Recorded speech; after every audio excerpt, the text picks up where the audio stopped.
NATO, and transatlantic relations are most important to solidify the NATO. He's weakening the alliance when he talks about things like Greenland or troops withdrawal. Allies can solve the problems inside the NATO, and I'm sure that we will solve the problems around the many international issues. Thank you very much.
Chodí poslední, ale absolutně nejdůležitější byla Georgia, která přišla úplně poslední.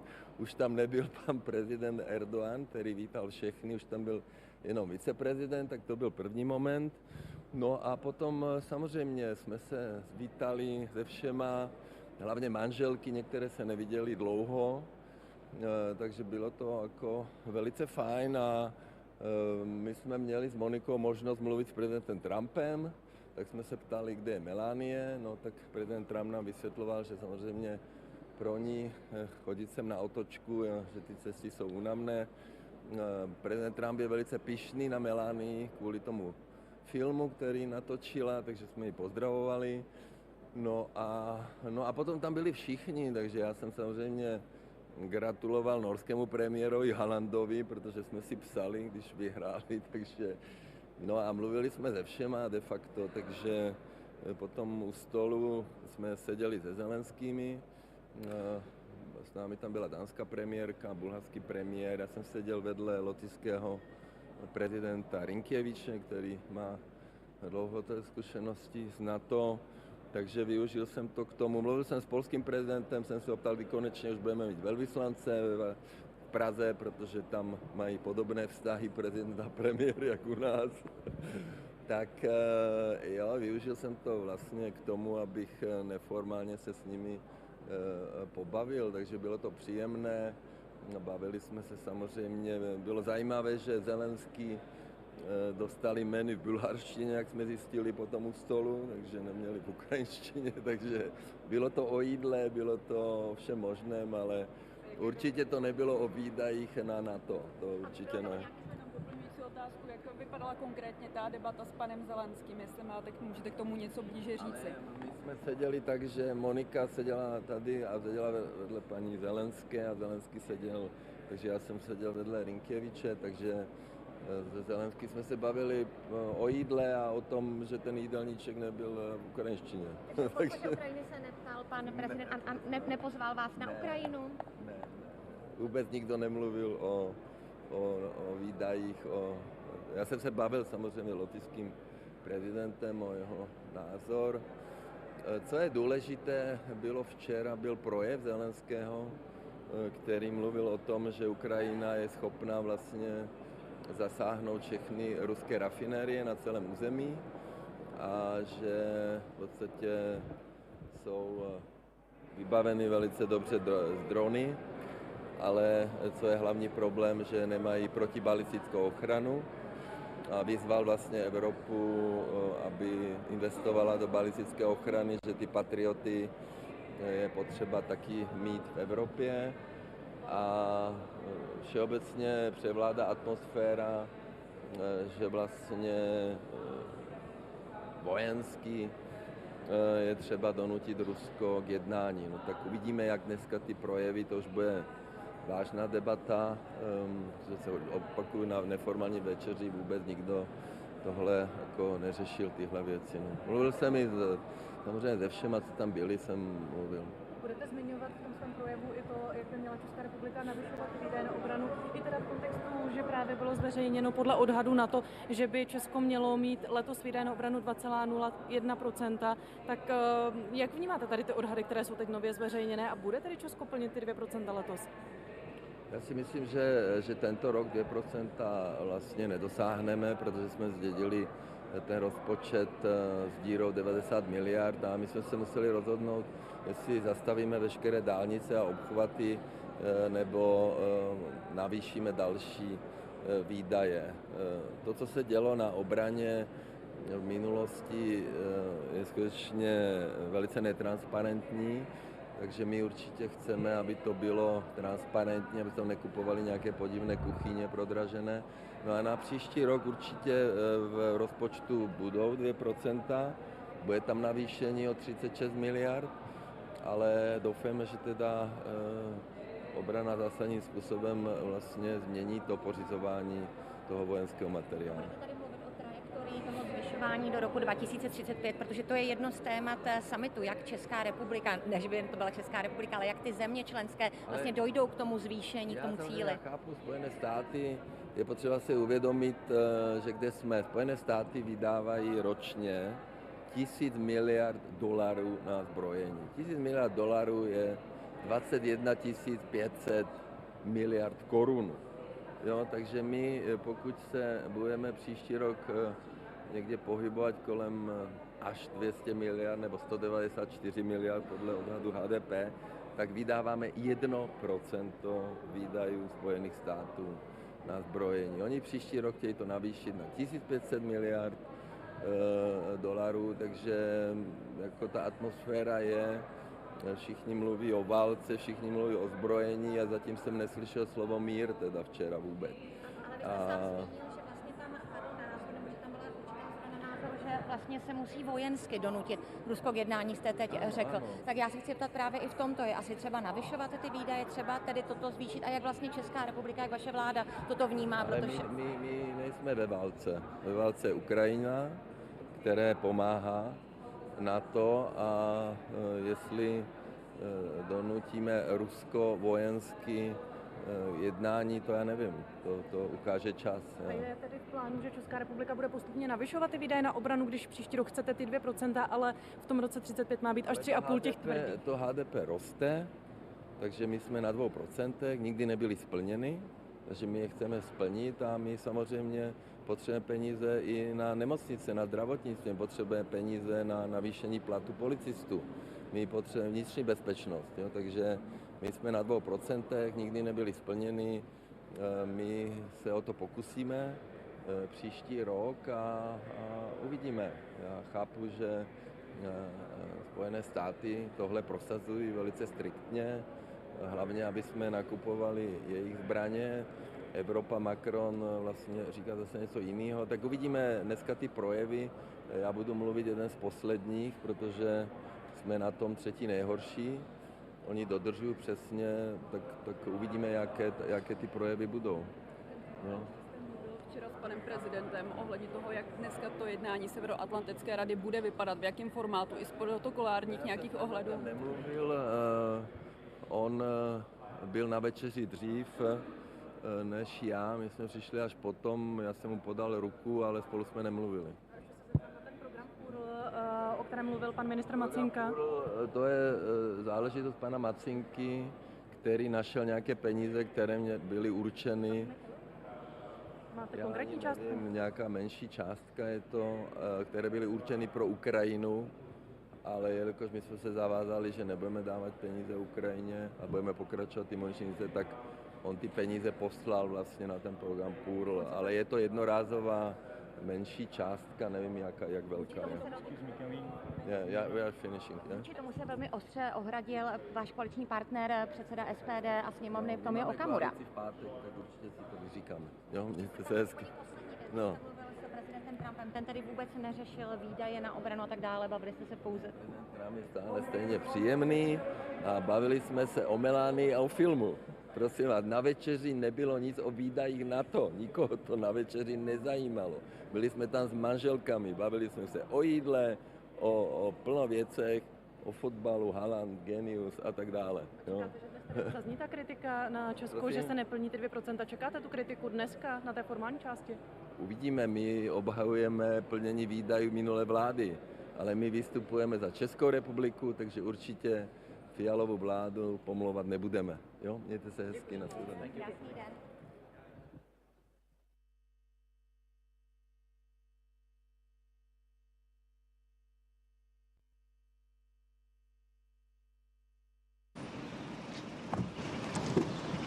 Good morning, everybody. I have a couple of points to make before NATO Ankara summit. The first one is that allies should increase the defense expenditure. For example, Estonia invests in defense almost 7% this year.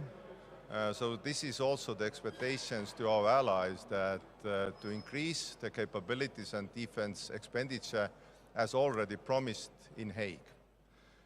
Second is that NATO needs strong forward defense against Russia. Russia is a credible and acute threat to everybody, and strong forward posture, strong defense, different countries stands up against it. And also, we need to increase our capabilities in defense industry because we're still lagging behind compared to other countries. And the third one is that we should take concrete goals, mention them, and take concrete goals in helping of Ukraine. Because for us and for Europe, for NATO, Ukraine is fighting for us the rule-based world and the freedom. The blood is spilled for us also.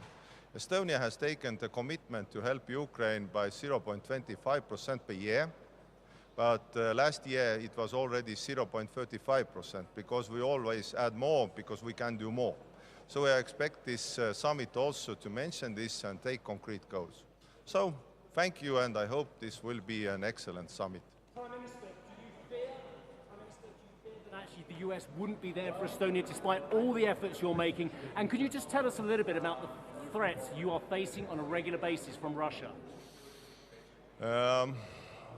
Every prime minister has his tenure and his time. Mine has been pretty much involved in different security incidents with Russia because when we decoupled, desynchronized our energy grids from Russia, the Baltic energy grids, and synchronized ourselves with Central Europe, then at that moment we needed NATO's help on the sea because Russia's shadow fleet was hitting our subsea cables between Estonia and Finland and so on. So I called Secretary General Mark Rutte, so did Alex Stubb from Finland, and our military guys interacted. And right now, as we are here, speaking here, we have NATO operation ongoing, or vigilance activity ongoing in the Baltic Sea. That was one. Second one was when the MiGs, Russian fighter jets, entered Estonian airspace. And that moment, NATO's air policing went up. Italian F-35s, the most modern they are, went up and diverted and escorted Russian planes out. And we have had different incidents. For example, air policing from Romania shot down one drone on Estonian territory and so on. So, if you're asking, is NATO working, and if I'm confident that NATO is working, I'm absolutely confident, because on the military level, I'm from the practical side. I'm not talking what if, because I know NATO is working. We have operations on the sea, we have air policing, which will be changed to air defense this summit. So I'm quite assured that America will be there. And President Trump has said quite robustly also with the Russian incidents that when asked, he will protect Baltics and Poland. So this is very important message also for us and also to Russia. Thank you. Thank you.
Several words.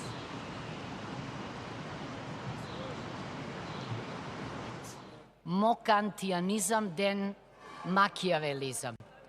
Today I would like to say that the motto, stronger Europe, stronger NATO, in my thoughts is that enlarged, united Europe is stronger Europe. But the strongest Europe is Europe living in peace and democracy based on principles and values. That's my message. Thank you.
Kako komentirate in pa kakšne načrte boste danes predstavili?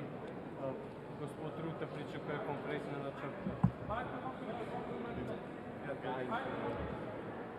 To je, ne vem že kateri moj NATO vrh, ne, in prvič je Slovenija v poziciji, ko malo sklanjamo glave, ne toliko zaradi številk, ampak predvsem zaradi prelomljenih obljub. So države, ki so blizu nas, pa niso tako vehementno nekaj obljubljale, pa podpisovale, pa potem tega ne izpolnile in to je po moje večji problem, ker kar se NATO tiče, NATO bolj skrbi za našo varnost, kot Slovenija skrbi za varnost NATO. Vsem jasno. In je pošteno, da tudi mi oddelamo svojo domačo nalogo in prispevamo svoj delež. Zdaj, kako priti iz te situacije, čez noč se to ne da, Slovenija ima svoje javnofinančne probleme, imamo probleme zdaj celo z rebalansom, zaradi tega, ker Ustavno sodišče ne odloči, ali bo referendum o razvojnem zakonu ali ne bo. In tam so veliki finančni učinki, brez tega je nemogoče planirati proračunsko leto ali pa ga popravljati, tako da izkoriščam to priložnost, čeprav ni mogoče pravo mesto za apel na Ustavno sodišče, da odloči, kakorkoli pač odloči. Oni so neodvisni v tem, kako odločijo, niso pa neodvisni v tem, da odločajo. In država zaradi tega stoji.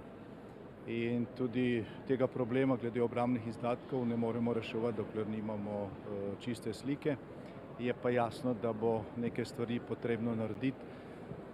Zdaj, prvo, kar bomo obljubili, je to, da bomo držali besedo, da tisto, kar bomo rekli, bomo tudi naredili, da ne bomo golfali, kot je prejšnja vlada, pa kot obrambne izdatke predstavljali nekaj, kar to ni, čeprav je klasifikacija jasna. In od te točke bomo šli naprej. Nemogoče pa je vse, kar je bilo obljubljeno, pa neizpolnjeno, zdaj izpolniti v letošnjem letu, so tudi druge prioritete. In danes na mizo, kar je bilo rečeno tudi strani generalnega sekretarja Rutteja, da naj bi članice vse konkretne načrte jasne danes predstavile. Naših načrti so bili narejeni že prej, obljube so bile danes, Slovenija sprejela zaveze in mogoče bo nekatere od teh zavez možno delno korigirati, drugače jih je pa enostavno treba izpolniti. In bo šlo za časovnico, ampak danes ni čas in prilika za zelo konkretne pogovore. Bo pa to izpolniti težje. Recimo, ko je na začetku prejšnjega mandata Golobova vlada prekinila pogodbo za oklepnike Boxer, ki jih je prej Slovenija obljubljala NATO že ne vem koliko časa, je plačala kazen za to, poleg tega so se pa podražili. Danes je po 4 letih zaradi znanih razlogov in situacije v svetu, je približno tak oklepnik praktično še enkrat dražji. In tukaj se postavlja tudi vprašanje, ne samo politične odgovornosti tistih, ki so Slovenijo pripeljali v situacijo, da bo moralo zdaj še enkrat dražje plačati nekaj, kar smo že zdavno obljubili. Ustrajala pri tem načrtu nakupa zdaj Patria ali bo tla prišlo do kakšnih sprememb? Najhuje, kar je dejstvo, ravno kar sem govoril z obrambnim ministrom, da prejšnja vlada ni prišla niti do izbora, do odločitve. 4 leta so obljubljali, pa proučevali druge možnosti, rekli so, da bodo boljše. Dejstvo je, da niso zbrali nobene, da so zdaj vrste daljše, da so cene podvojene in da je to velik problem, tako v smislu časovne kot finančne dimenzije. Glede nakupa 8-kolesnikov oziroma teh vozil? Postopke je treba peljati naprej tam, kjer so jih prekinili pred 4 leti. Zdaj, kakšen bo izbor, pa kakšne so možnosti tudi financiranja, kreditiranja, ker to rabimo, glede na javnofinančno situacijo, jaz v tem trenutku ne vem še. Glede gospoda Grimsa, danes naj bi EPP odločala o njegovi izključitvi. Kako to komentirate in pa, če bo izključen, ga boste tudi iz vaše stranke SDS izključili? Torej, jaz upam, da do te izključitve ne bo prišlo. Zdaj, gospod Grins je v ponedeljek, ko smo imeli sejo izvršilnega odbora, sam dejal, da ima v EPP-ju veliko prijateljev, tako da jaz računam, da te njegove besede držijo. Zdaj, on ni kršil pravil Slovenske demokratske stranke, on je član poslanske skupine v slovenskem parlamentu, je član poslanske skupine Evropske ljudske stranke, tam je prišlo do nekaterih notranjih kršitev, zdaj pač vsak klub ima svoje pravila. Niso pa to take stvari, ker ne gre za vsebino, po našem mnenju, da bi zaradi tega moral biti izključen. In jaz upam, da ne bo. Se pozvala, naj odstopi in da ne bi škodoval vaši stranki. Tista razprava je bila nekoliko daljša, kaj bi bilo, če bi bilo, pa mislim, da nismo še tam. Hvala lepa.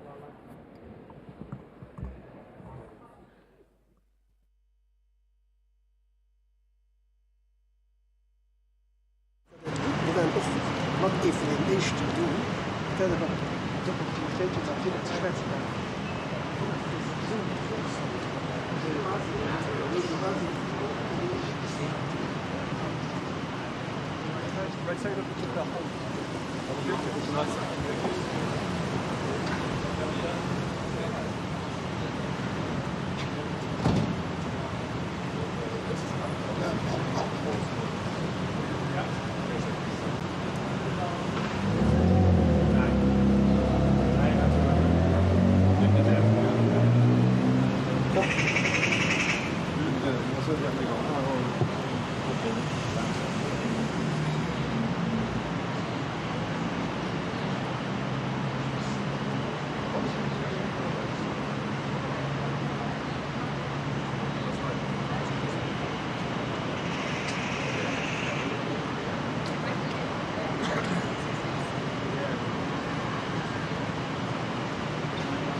Great to be in Turkey for this summit.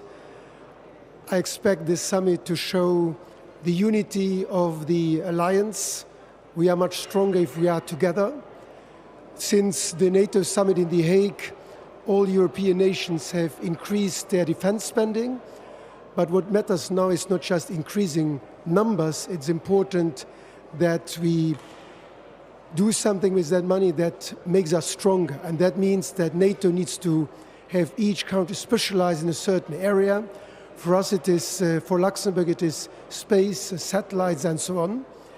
And moreover, I'm very pleased to say that Luxembourg has co-sponsored with Canada the initiative on the Defense, Resilience and Security Bank.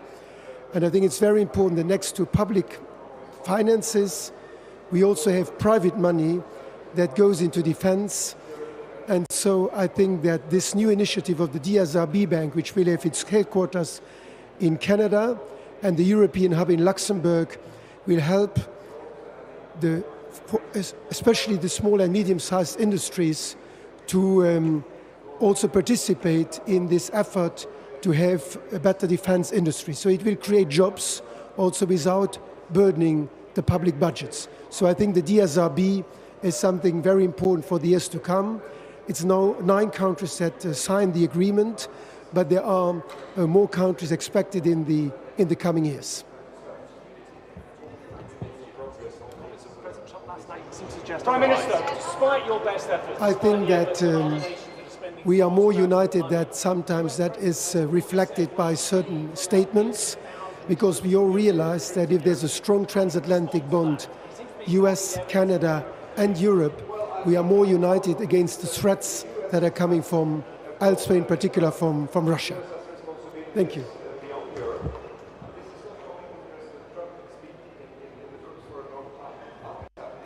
It's happening in a way where Europe is stepping up.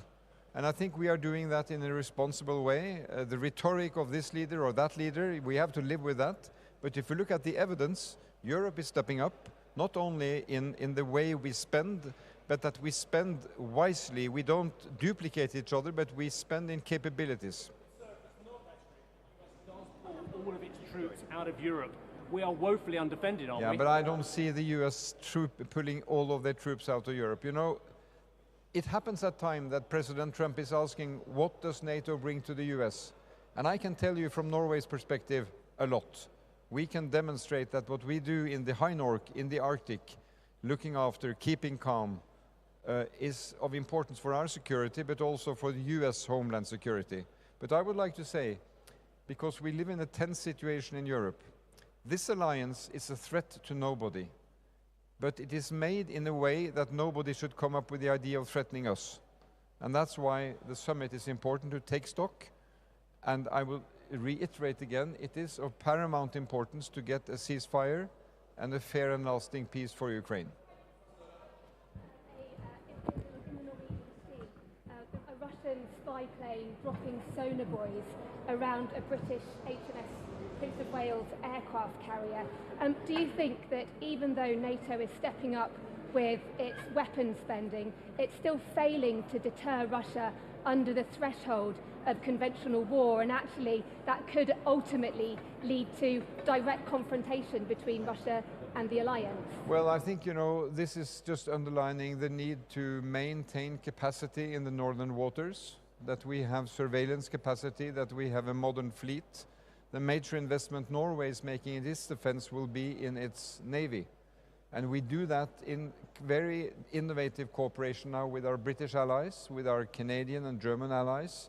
And we welcome that our partners are sailing more in the northern waters, precisely to avoid incidents like that.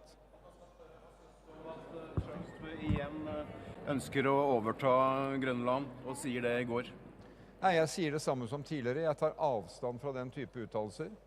Grønland en del av kongeriket Danmark. Det grønlendere og dansker som må avgjøre hvordan den utviklingen skal være. Og sikkerheten I Arktis, den tar vi vare på sammen. Der har vi gjort et viktig arbeid det siste året med USA og andre arktiske stater. Så den type utspill, den type påstander tar Norge avstand fra. Vil forsvare Danmark med alt hun kan. Norge villig til å bidra og støtte Danmark I å forsvare landet?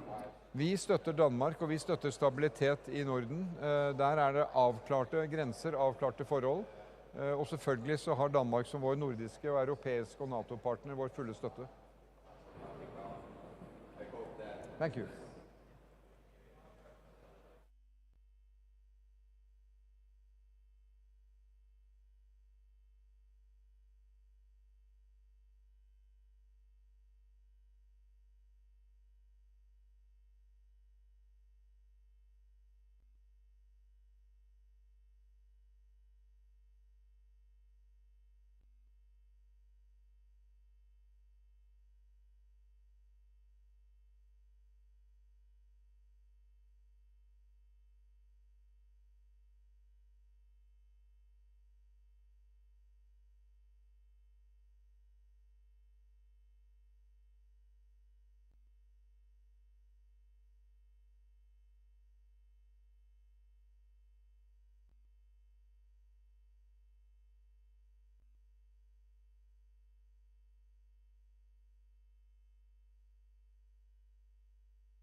We meet here in Ankara today at a time of profound geopolitical uncertainty, and today's discussion is going to take place in the backdrop of a discussion regarding burden sharing at NATO, which goes back many years. It was President Trump during his first term who, in his own way, confronted European allies about the necessity to rebalance NATO in favor of a more European burden-sharing approach. And this is something which indeed has taken place over the past years, and I've always been a strong advocate of the concept of European strategic autonomy, not as a competitor to NATO, but as a strong European pillar that would strengthen the alliance across the board. In The Hague last year, we took important decisions regarding the milestones that we will set regarding defense spending. And I'm happy to report that my country, Greece, is already, as of this year, meeting the 3.5% defense target way ahead of schedule. We are currently implementing a 25 billion euro modernization program for our armed forces. My country is in a very delicate neighborhood facing geopolitical challenges. We have always kept our commitment to NATO spending even in times of deep austerity, and we're now one of the 5 countries leading NATO when it comes to defense spending. Finally, when it comes to the regional situation, let me express my hope and optimism that the truce between Iran and the United States will hold.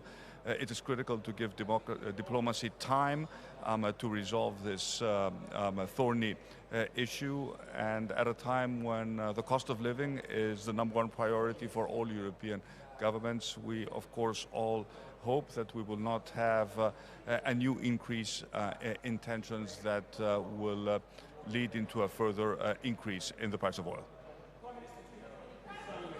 The influence of Turkey within NATO and the fact that now the US president looks like he will allow F-35s to be bought by Turkey, does that upset the balance within the Eastern Mediterranean? Well, I'm not going to comment on the statements made yesterday by President Trump and President Erdogan. All I can say is that an alliance needs to be based on the fundamental principle of good neighborly relations. And at a time when my country is still faced with an open threat of war by Turkey, should we exercise our legal right to expand our territorial waters, I think we need to be cognizant of the fact that the sensitivities of all NATO allies need to be taken into consideration. After all, we are a defensive alliance, and I'm sure that these outstanding issues can be resolved in the spirit of good neighborly relations and in the spirit of cooperation. In your neighbor country, did you like the food? Turkish Sorry, food? I can't hear you. Speak up a little bit. How did you find the Turkish summit in your neighbor country? How did you find the Turkish food? I can't hear you. Sorry. I give you what I can tell you. It's always a pleasure to visit Ankara, and I've always been a big proponent of improving the relations between our 2 countries. Thank you.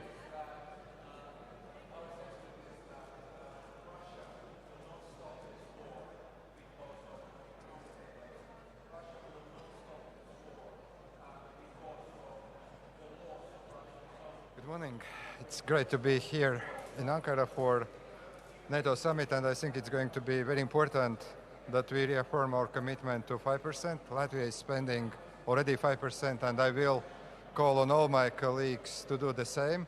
But it's not only about money, it's also about capabilities, and I very much believe that those capabilities that we are lacking need to be fulfilled. And finally, I think it's important that we continue support for Ukraine. If Ukraine wins, we are all safer. If Ukraine has issues, the whole NATO, and especially my region, the Baltic region, is not so safe. So I do hope that despite all the differences that we have, we will agree on many things and we will pass all the disagreements for the past.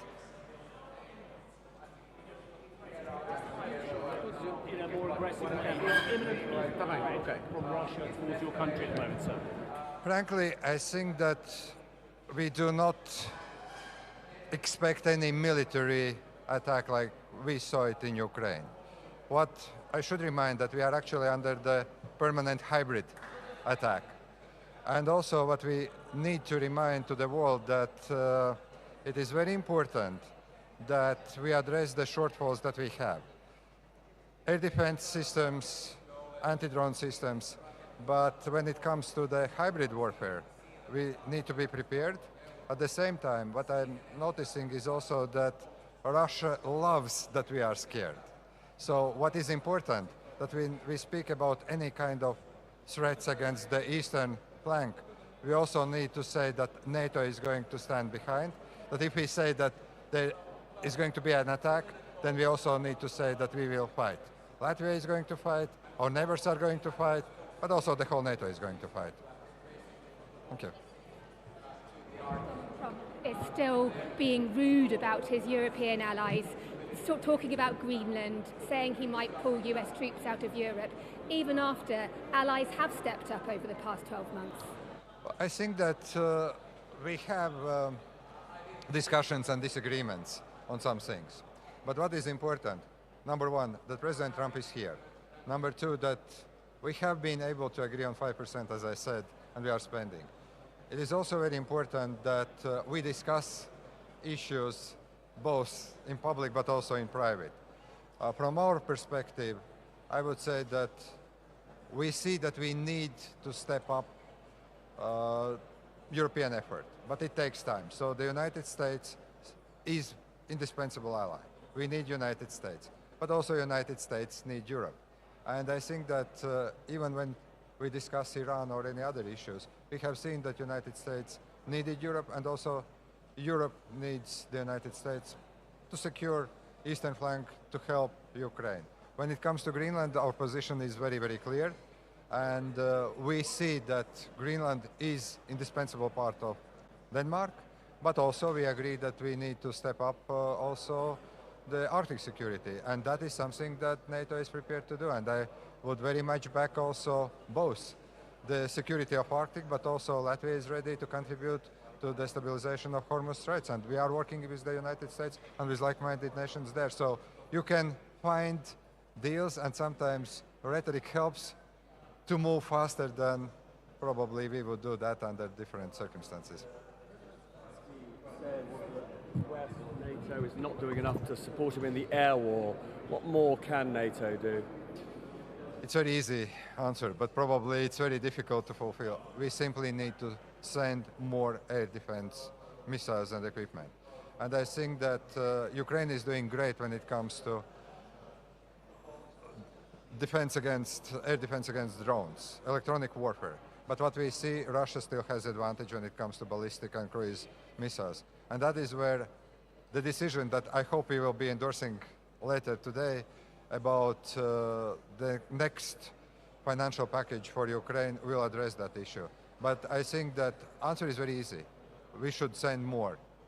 The implementation is not so easy, and that's why this summit is very important, that it is very much focused also on industrial side, because we have money, but you can't fight with money. You have to invest in missiles, in equipment, and here I do hope we will be able to agree. Thank you. Thank you very much.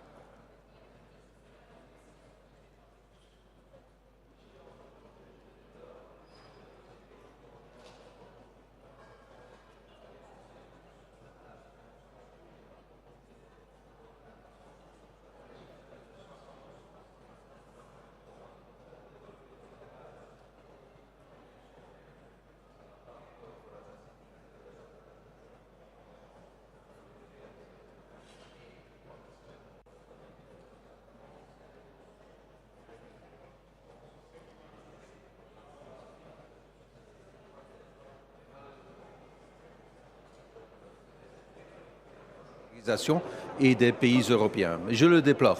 L'enjeu ce matin, ça va être de convaincre Donald Trump ce matin, c'est ça qu'il faut faire. Si on peut y arriver, ce serait génial. Donc j'ai préparé les points, les 3 points pour mon intervention. Si ça va lui impressionner, ça c'est une autre question. Meneer Trump gaat over het voetbal. Heeft hij u aangesproken? Wel, wat er op zo'n diner allemaal wordt gezegd, ik denk niet dat het verstandig is om daarover uit te weiden. Nu, ik zat ook niet bij hem aan de tafel, dus wij hebben niet veel met elkaar kunnen spreken. Ik zal u een toegift doen, aangezien dit de belangrijkste vraag schijnt te zijn bij de vaderlandse media. Over voetbal hebben wij het niet gehad. Of toch niet met Trump. Wat is het belangrijkste punt dat u wil maken? Wel, wij hebben eigenlijk 3 punten die hier aan de orde zijn waar we ons over gaan uitspreken. Dat is de defensieuitgaven. Daar hebben we eigenlijk een goed parcours gereden met België. 60% verhoogd. Het meeste van alle NAVO-partners. We komen natuurlijk van heel diep, maar we zitten op die 2%. Andere landen in Europa hebben dat ook gedaan, allemaal samen plus 20%. Dat heeft Amerika geëist en dat is eigenlijk wel terecht, dat hebben we dan ook gedaan. Onze industriële basis is in volle ontwikkeling, gaat nog niet snel genoeg, maar we zijn er toch mee bezig.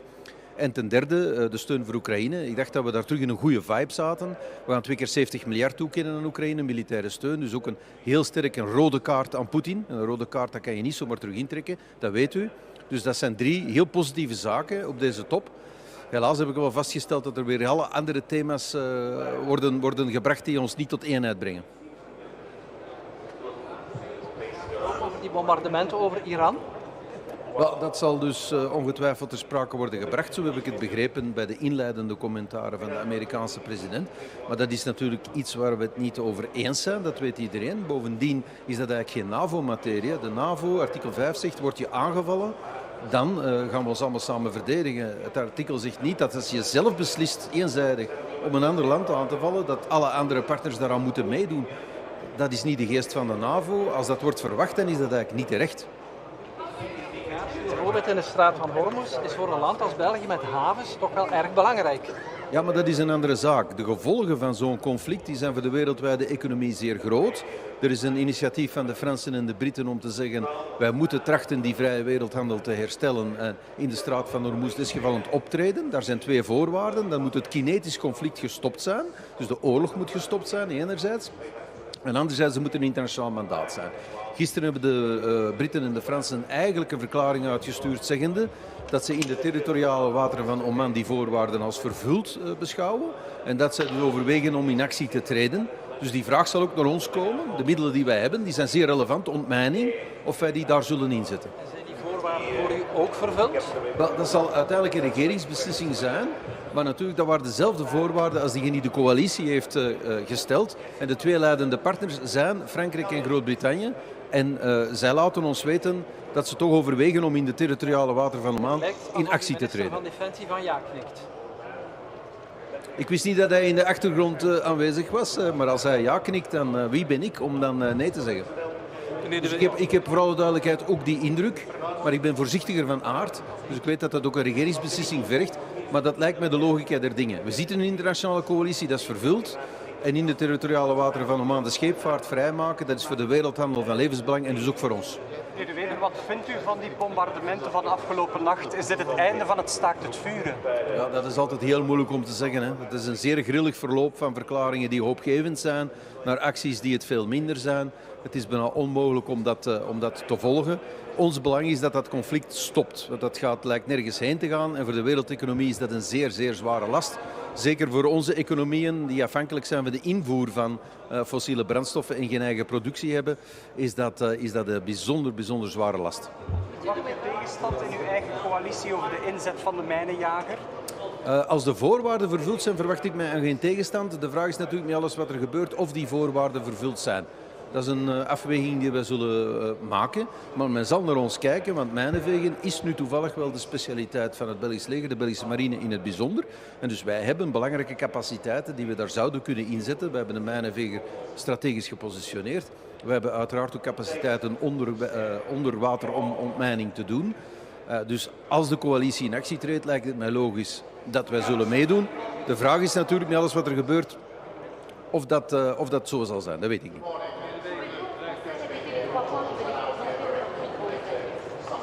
Les 3 points, c'est l'évidence même. Le fait qu'on a...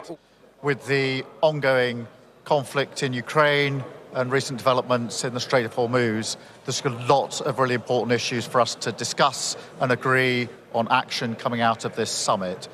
It's very important that as leaders we show the unity and the strength of NATO at a time like this, and that's what we'll do at this summit here this morning. Thank you. Thank you. Well, was it worth the wait? Short and sweet from Keir Starmer there, I have to say. We thought that he would perhaps have a little bit more to say than that, but Keir Starmer there arriving at the NATO summit, an awful lot on the agenda. The alliance's attitude towards Ukraine, how committed or not Donald Trump is to the alliance, and of course the defence spending pressures on so many of the member countries, including Keir Starmer's, the UK. Not the most dynamic opening comments. By the way, no criticism to him. He'll face the music later in his day there. So he just chose to keep it brief on his arrival, which means we can move on and talk now about the World Cup. We're delighted to welcome. Verstärken und wir haben geliefert.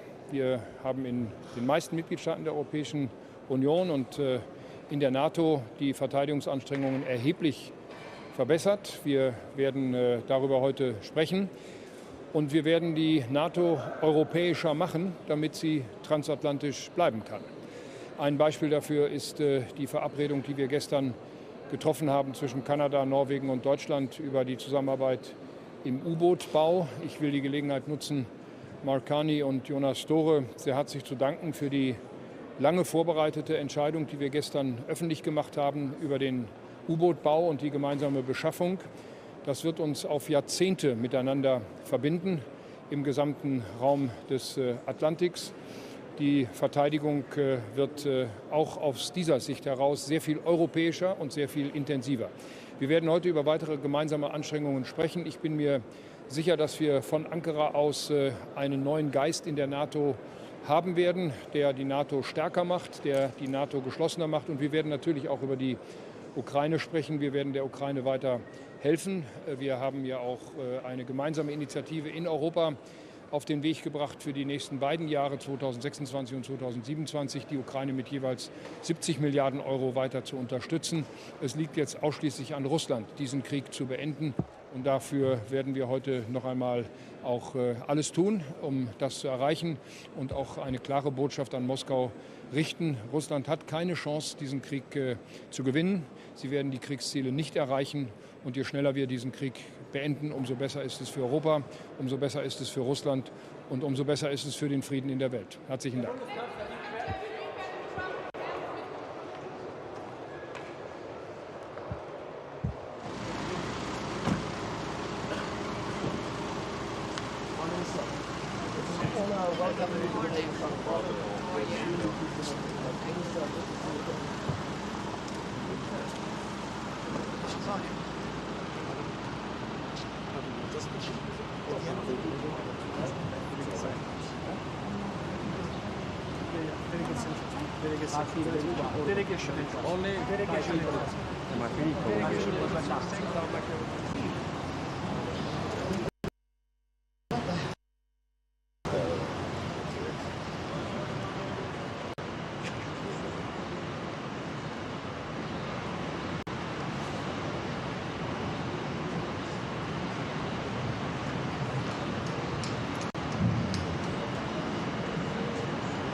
var ama protokolden bir teyit almamız gerekiyor.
Kayıda bakalım abi diyorum.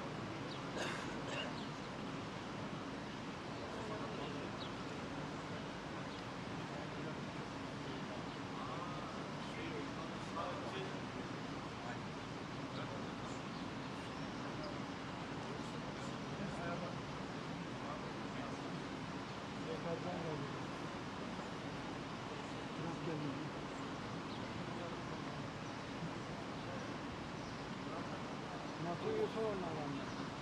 NATO üye olmayan misafirlerden buradan geldi.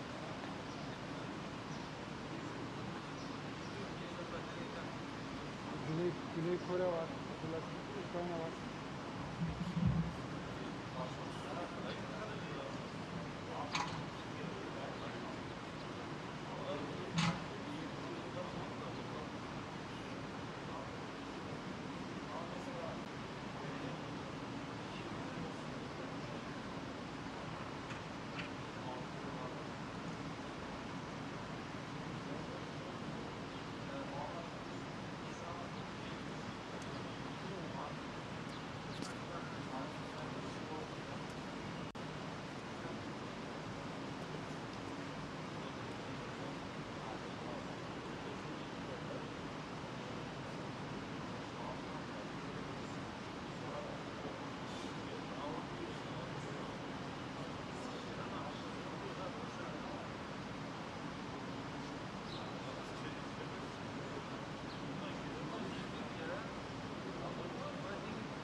Abi bez bağlayalım.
şimdi mi? Gelirken zaten buradan gidiyor.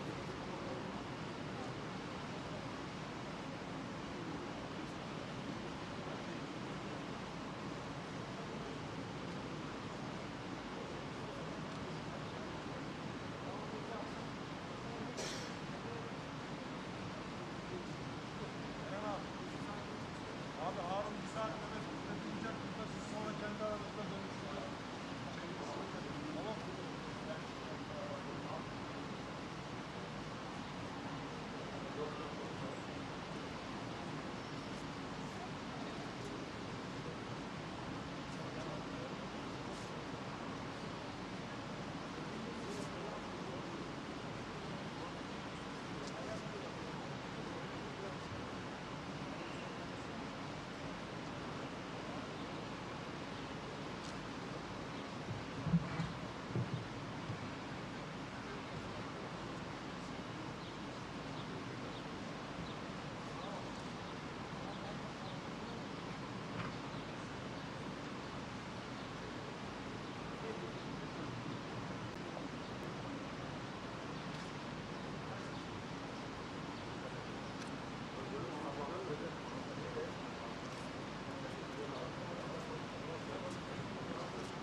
Tamam.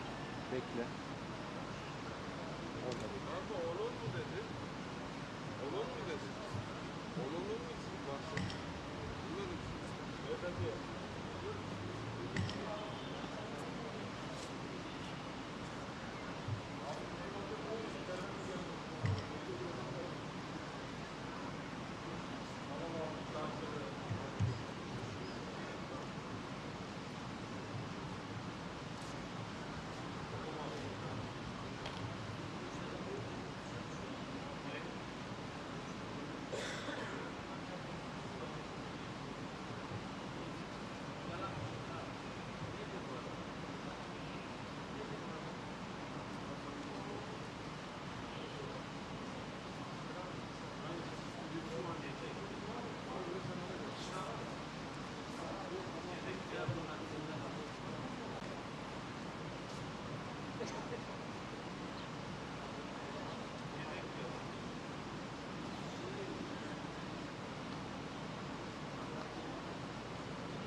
Tamam, şurada deneye geçiş noktamız var. Şurada mı? Evet, şu tam köşe. Evet, hızlı bir şekilde. Beyefendi ondan sonra giriş çıkarken arkadaşlarına söylersiniz içeri girerken. Burası değil, şuradaki iki kişi var bak. O arkadaşlarıma söyleyin, bir kişiyi daha alıp geleceğim.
Our way is like this. I saw a big press group. Why are they entering from the Vietnam? It has never been said. No. They have to come from there and enter here. For the family photo. For the family photo. The press group has come Yes, this way, not but there. your team brought them inside.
Ben giremiyorum ki oraya. Beni sokmuyorlar oraya.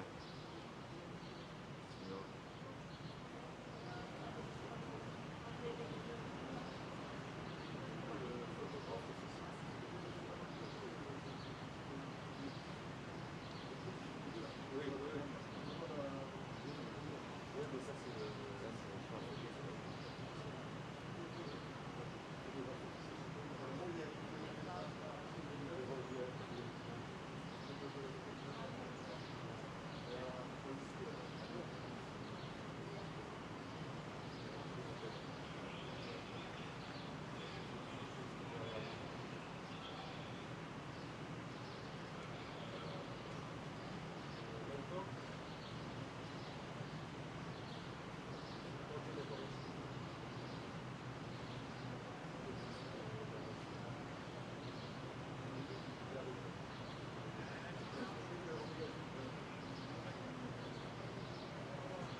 Hocam,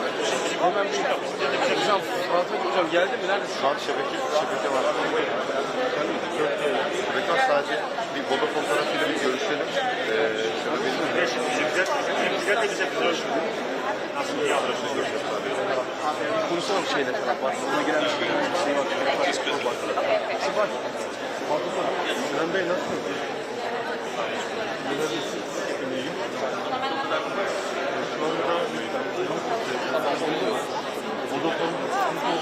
Parklar şu an, parkta yine herhangi bir şikayet yok. İyi yaptın. Kimleri var? GSM'sinde şimdi Vodafone tarafına soruyoruz. Profesörü de abi. Profesörü de abi. Gözlemleme ettiriyor. Profesörü de abi. Adam uzak yaşıyor. Bu şey geçilmesi. Ya otomatik yapacak ya da Türkiye'ye Tamam. Nereden?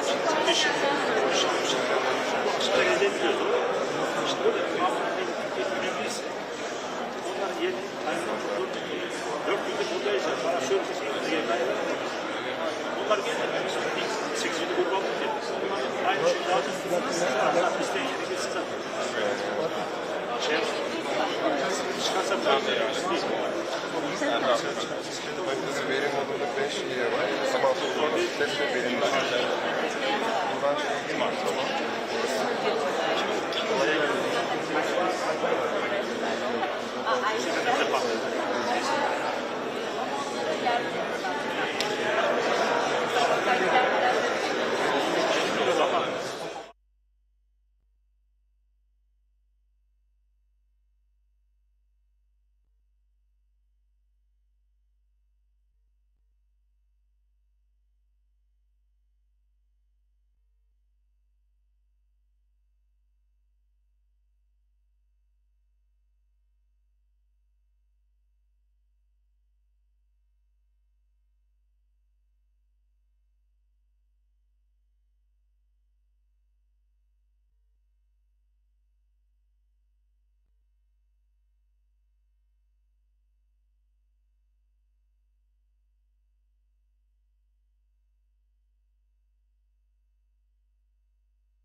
Summit, but back then it was President Biden who was in the chair for the US, and things have changed dramatically for the NATO alliance and NATO leaders since. And for Keir Starmer here this week, here today, he comes armed with his defence investment plan.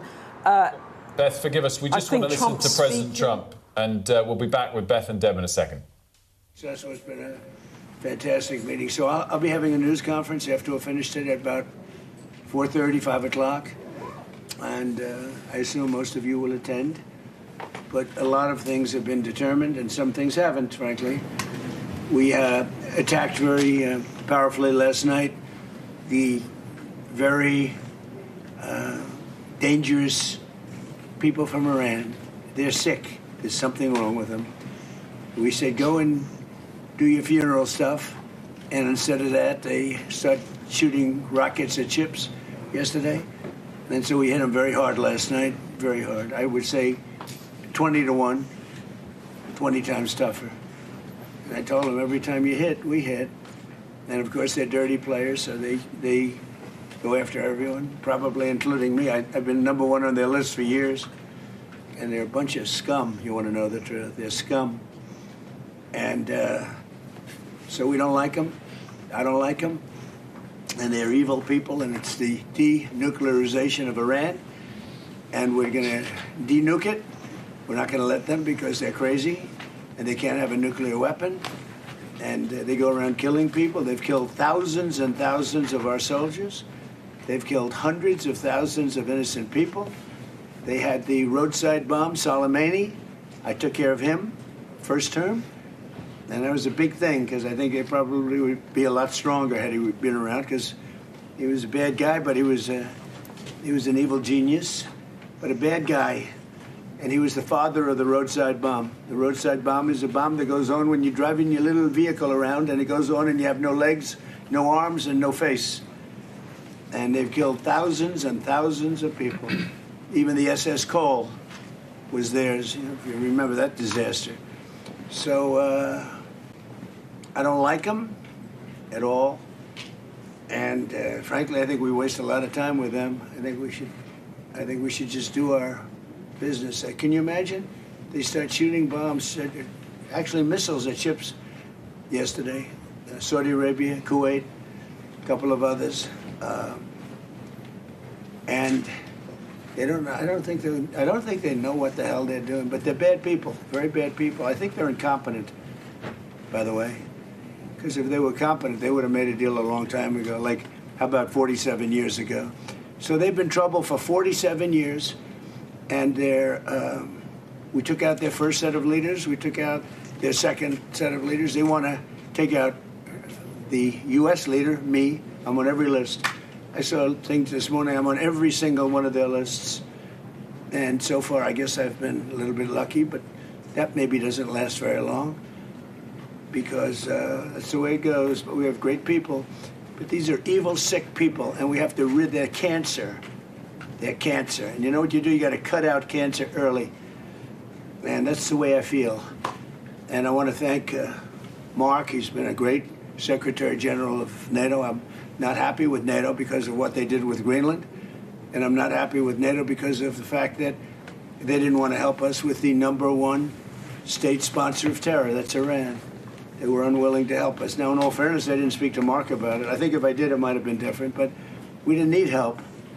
But I was really testing. I wanted to see whether or not they'd be there. And the answer is they were. I spoke to Germany. I spoke to France. Spoke to UK. Spoke to Italy. I didn't speak to Spain. Spain is a wasted cause. We don't want to do any trade business with Spain anymore, by the way. I'd like you to cut it off. Spain is a terrible partner in NATO. They don't participate. They don't pay.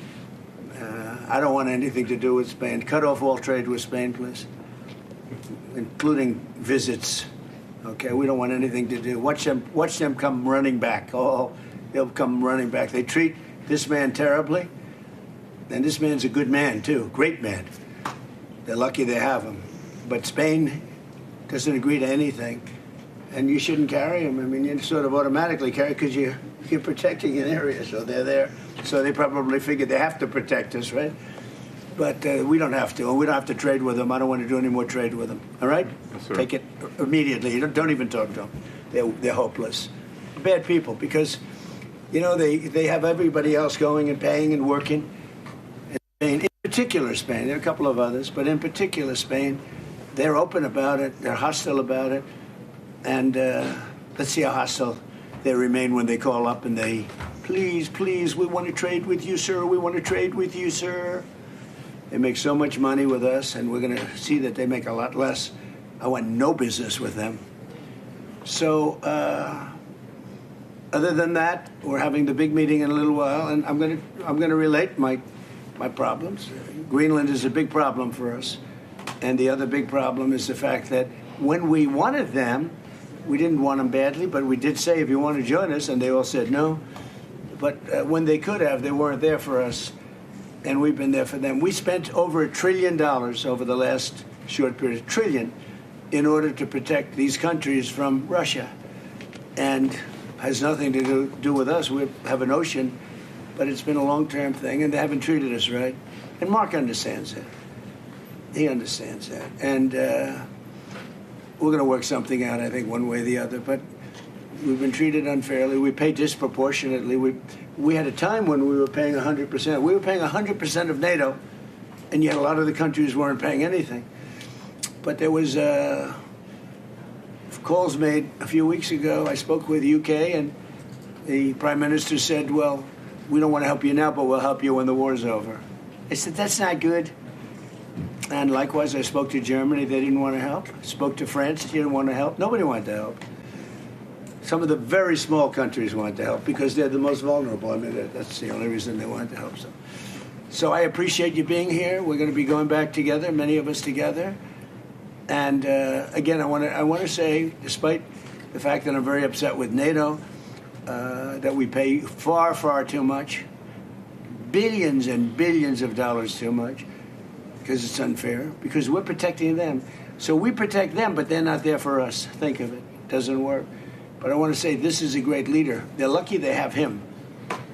It's their biggest asset. You want to know the truth? So, Mark, would you say a few words? Absolutely, and thank you so much, Mr. President. Dear Donald, let me start with Iran. We discussed it last night at the presidential palace.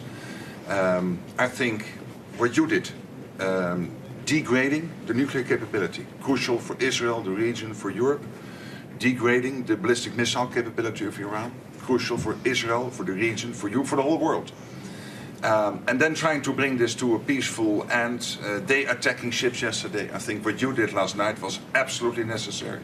It was a very strong response.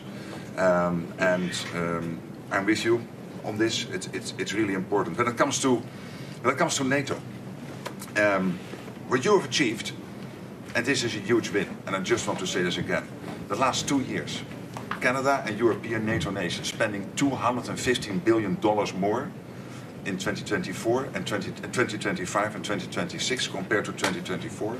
This is staggering, 258 billion. In the meantime, almost 200,000 jobs in the US being supported by all the investments by countries in the United States in the defense industrial base, buying from the defense industrial base from the US companies. So here you see there is you have been able to really get them to step up, to do this. And when it comes to Iran, I know you're disappointed. We discussed it a couple of weeks ago.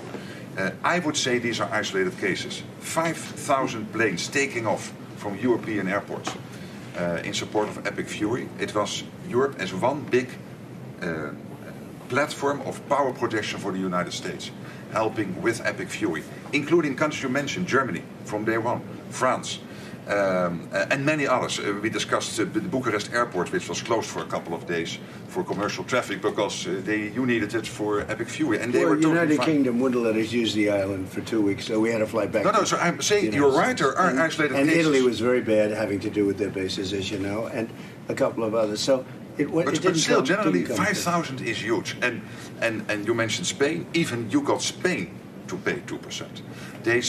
They made a huge step in last year. So there's still issues we have to solve. But hey, also even Spain, I would say they got to the 2%. And I know you have a very strong relationship with the United Kingdom, the King, but also you personally always with Keir Starmer, who is now leaving office. He has now also committed to spend another $20 billion extra, 15 billion pounds on defense. So I would argue, without you in this chair, this would not have happened. It is, of course, because of Russia, but also because of you. So grab to win, it's there. You did this. It was The Hague, and now they are implementing it. And on Greenland, you and I made a deal in Davos. I will make sure that that deal is step by step being implemented. That you can deploy, if you want, the Golden Dome on Greenland. You have your trilateral talks. Mark was leading them from your side with the Greenlanders and the Danes. When it comes to if they would change their constitutional position in the kingdom, etc. But hey, I mean, just so they understand, Greenland is very important for the United States, but it's not important for Denmark. In fact, when Denmark was overrun by the Nazis in less than 1 day, Hitler beat them out in 1 day, took over. They asked us to take care of Greenland. In fact, we took Greenland, and then stupidly we gave it back. We shouldn't have given it back to them because we're the ones that need it. We need it for protection of the world, not just the United States. And it's very important. It doesn't help Denmark, but it helps us. And it's very important for us. And again, they were defeated very quickly. Denmark was beaten in 1 day, less than 1 day, by the Nazis, by Hitler. And when this happened, they immediately switched it over to us. We owned it. We had it. We were taking care of it, and then we gave it back, which is, I don't know why. I wouldn't have given the Panama Canal back either, so what do I know? I certainly wouldn't have done that because China's trying to take over the Panama Canal, and that's not going to happen. So, but I just, it's interesting. I'm very unhappy with NATO, and yet this man is a great leader, and he gets it. He gets it maybe better than some of the leaders. But also your allies get it, thanks to you, and that is important. Yeah. I could not do this without you. It's too bad Biden didn't do it, or Obama. Hey, but you are here now. Obama. And Trump 45, and Trump 47. In total, more than $1.2 trillion. I call this the Trump trillion. No, it's true. $1.2 trillion extra spent by Canada and the And I'm not only blaming NATO. They got a free ride. And not if anymore. Biden had any brain, which he didn't, he would have said, you got to pay more. And same with Obama. Two bad presidents. But they could have asked, and you would have done that too. It would have been, who knows? But who knows if they would have done it. Happen, and it is a huge... It should have happened years ago, and it couldn't. But Obama didn't do it, and Biden didn't do it, and frankly, Bush didn't do it either. But you did what Eisenhower started trying to do, equalizing the Europeans. He tried, yeah. Eisenhower tried. And all the other presidents, none of them were successful. You're the first one. It's your win. Your win in The Hague. That's why I like him. And you win now. That's why I like him. This is true. Without you, this would not have happened. Really, do you have any questions? Mr. President, is the ceasefire over? Is the ceasefire done? Is the MOU dead? It's a very interesting question. To me, I think it's over. I don't want to deal with them anymore. They're scum. You know what scum is? They're scum. They're sick people. They're led by sick people. And they're vicious, violent people. And if they had a nuclear weapon, they'd use it. As far as I'm concerned, it's over. I'll speak to our negotiators. They want to negotiate. They're good people. Steve Witkoff, Jared Kushner. But they have to come back to me. As far as I'm concerned, it's just a waste of time dealing with them. They're liars. We make a deal. And if I make a deal with him, we have a deal, and he goes out, he talks. We make a deal. Everyone's agreed. No nuclear weapon. We make a deal. They go outside, talk to the press. They say, we never even talked about it. There's something wrong with them. They're cuckoo. As far as I'm concerned, it's over. Talks won't resume after we get through the funeral proceedings. What? Does this mean that talks with Iran will not resume? I don't care. They can talk, but I think they're wasting their time. They're a bunch of lying guys. I do my whole life. That's all I do is deals. My whole life that's how I became president. I guess that's a deal too, right? But I made a lot of money. I had a lot of great success, tremendous success. Everything I did, I was successful. And I deal with these guys, and I say, this is from a different school. They're liars. They're cheats. They're sick people. They've hurt their people. They killed 54,000 people as of now that were protesting. You know, when people say, how come they haven't taken over? They can't take over because they're dead. They killed them. Nobody's going to take over. They have no guns, and the other side has machine guns. And they're killing them. The press doesn't report it. But they're bad people. They're bad people. And frankly, I don't want to waste my time with them. Now, I'll let our wonderful negotiators keep talking if they want, but I don't see it. I don't like these people. You know that? I like him. I like the leaders. I think all of these leaders. Great. And they love him. I think they didn't treat the United States fairly for many years, but that's okay. But they're sane, rational, good people. Most of them. I don't like a couple of them, to be honest with you. But there are a couple I don't like much. But I like Erdogan. I'll tell you. I like President Erdogan. He rolled out the red carpet. He's terrific. You know, he could have gone into the war. A lot of people saying, like with Bibi, I like Bibi. I think Bibi was a terrific wartime prime minister. But Bibi said rough things yesterday about Turkey and Erdogan. And I said, you know, I spoke to him. I said, he could have gone into the war because he doesn't like Israel much. And he doesn't like Bibi much. And he didn't go because of me. And this is a military power. Millions of soldiers. Turkey is very strong. They have a lot of our best equipment. They're trying to get the F-35s. But he didn't go in. He wanted it. He would go in. If it weren't for me, he would have gone in. And he would have been on the other side. Even though I don't think he likes the other side either, because he happens to be very sane and they happen to be very crazy. But so I think, you know, they treated us right. I think China treated us right. I was with President Xi, and I said, I hope you're not going to go into the war, because we don't want that. You know, he gets 50% of his oil from the Strait of Hormuz, and he gets more than 50%. And he never went into the war. He didn't supply him equipment, you know. He was great. I'm a big fan of President Xi. A lot of people say, oh, why? You know, I watched a couple of people critical of the fact that TikTok is so bad, it's so dangerous, it's so horrible, they're spreading all these rumors. And the numbers came out yesterday. You know who's number one on TikTok? I am. I'm number one on TikTok. And all I talk about is how bad communism is, right? They say, oh, it's terrible, they're spreading, but I'm number one. And I listen to Gordon Chang. I like Gordon Chang, but he's always like negative. Oh, China's so terrible, they're so terrible. And TikTok is so terrible. But I'm number one on TikTok. I had like 4 billion views or something like that. So I don't know. People have to get their priorities straight. We have had a really good day.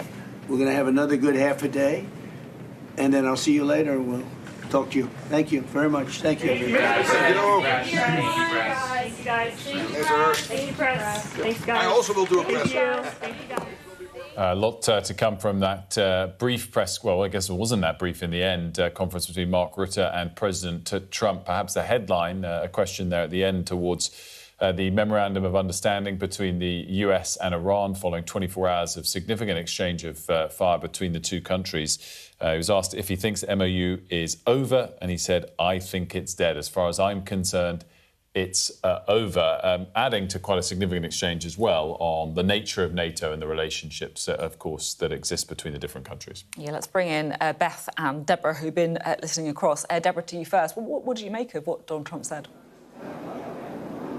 I mean, it's an extraordinary display, really. Right there, it captures all of the problems, the rows, the friction that is bubbling always behind the scenes, but rarely seen so openly like that.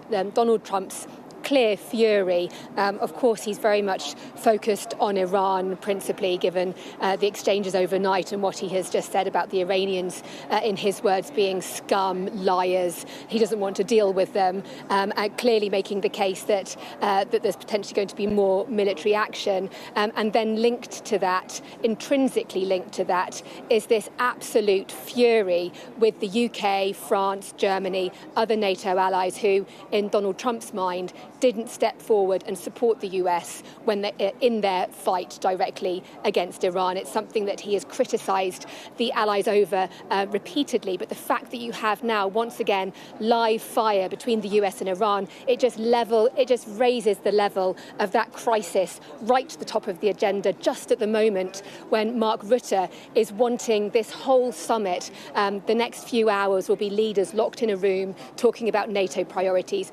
wanting it to be about unity, about building up deterrence against Russia, not about these internecine rows and struggles that are tearing the boundaries, the bonds between allies, or really testing them. And so it's going to be clearly very uncomfortable. And I thought it was fascinating too to see Mark Rutte in action, having to deal with, people describe him as the Trump whisperer, and it has been quite cringy listening to his often obsequious language, kind of creeping up to Donald Trump and using lots of fawning praise. But clearly it is working in the sense that Donald Trump listens to him, clearly respects him. And you saw Mark Rutte there praising Donald Trump over Iran, trying to diffuse the heat around that, making very clear, reminding the president that actually it's not the case that the UK, Germany, France and others didn't support the US in Iran. They allowed US planes to take off from bases on their territory. Clearly, it's not enough for Donald Trump, but it's a sign of Mark Rutte trying to make sure that Donald Trump hears both sides and remembers that his allies are with him. And then also that extraordinary attack on Spain. We know that Spain has been in the firing line for a long time for Donald Trump because it was the only country out of 32 that didn't sign up to that pledge to increase defence spending to a full 5%, including additional security measures by 2035.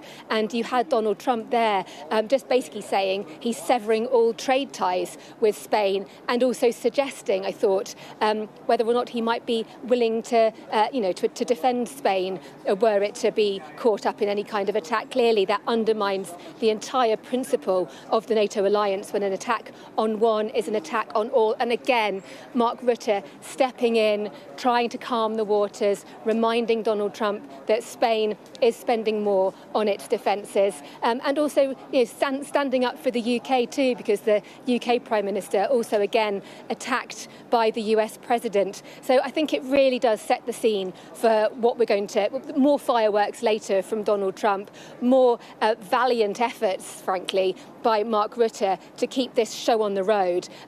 You do get a sense amongst other allies, though, that they're quite weary of this. Let's face it, it's the same threats from Donald Trump that they're hearing again, despite all the additional spending on defence. So it'll be interesting to see what happens at the end of the day. Deb, great stuff. Thanks so much for that. Let's get Beth's take on what we just heard. And Beth, there were, as Deb said, Mark Rutte tried to skillfully push back on countries like the UK's behalf, but there was clearly some barbs there from President Trump towards the UK specifically. Yeah, I mean, wasn't that a fascinating few minutes just to observe Trump's grievances put on display and the way which the NATO chief tried to skillfully push back to try and both flatter Trump over his actions, say, in Iran, flatter him over the increased defence spending within NATO and European nations, saying it almost certainly wouldn't happen without Donald Trump in the chair and gently trying to remind him, as Deb's just said there, that NATO members are stepping up. But Trump's grievance is there on full display. And for the UK, I think there might be some relief there from Keir Starmer that he wasn't in the eye of the storm in that moment, that it was actually Spain. But even so, President Trump highly critical there of NATO allies, of European allies, including the UK. He said there made criticism of the UK around the use of the Chagos Islands to launch military strikes against Iran. He said they wouldn't let us use the islands for 2 weeks. He talked about European allies not being there when he'd asked for assistance and talked about the UK. And Mark Rutte actually gently pushed back and he said, I know you have a very strong relationship with the UK.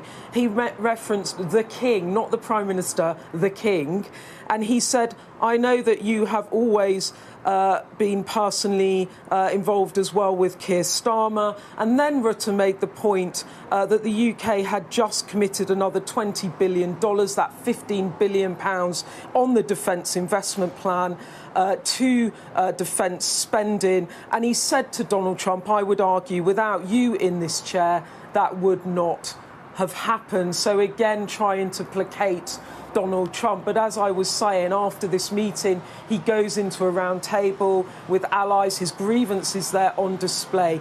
Unhappy about Greenland, unhappy about defence spending, unhappy about NATO and involvement in the Iran war, saying that when the US has been there for NATO allies, they were not there for him. Rutte trying to push back, but it does set the scene for what is going to be discussed today. Keir Starmer does not at the moment have a bilateral meeting with President Trump, but he will be sitting next to him at the round table. It's done alphabetically, so the United Kingdom sits next to the United States. I imagine when we hear from Keir Starmer later today, which we will, he will gently push back on some of this. I imagine he will start talking about the need for a much more European NATO. And in that, there is an announcement about $50 billion of funds from a dozen different European nations to develop deep precision strike capabilities.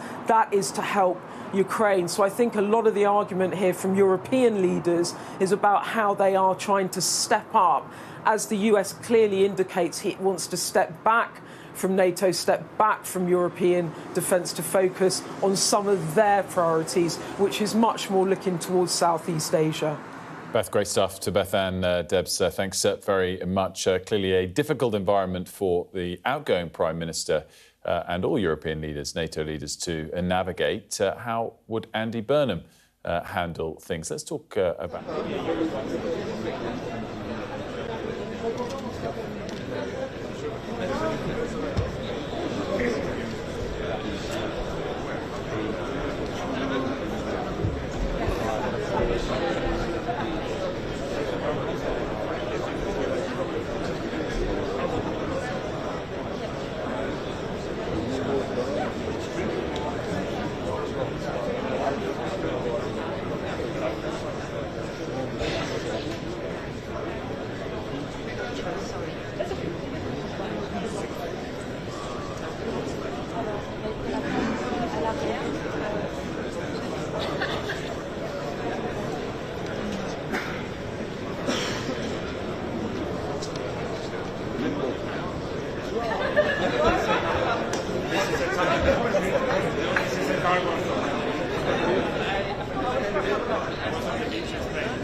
ça s'est déjà implémenté aux États-Unis et avec continent.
His Excellency, Mr. Edi Rama, Prime Minister of the Republic of Albania.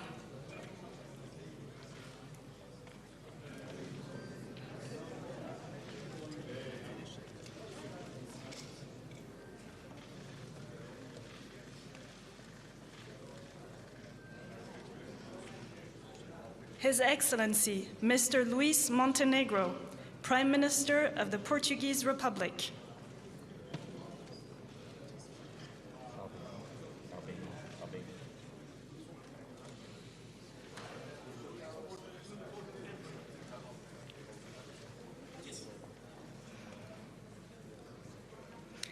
His Excellency, Mr. Andrej Babis, Prime Minister of the Czech Republic.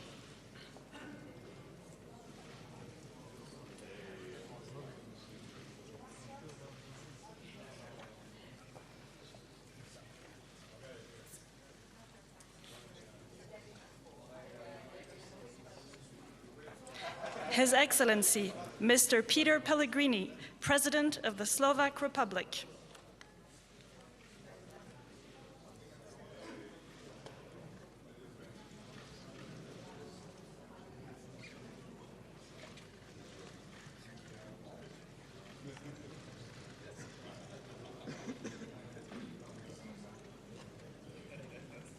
His Excellency, Mr. Janez Janša, Prime Minister of the Republic of Slovenia.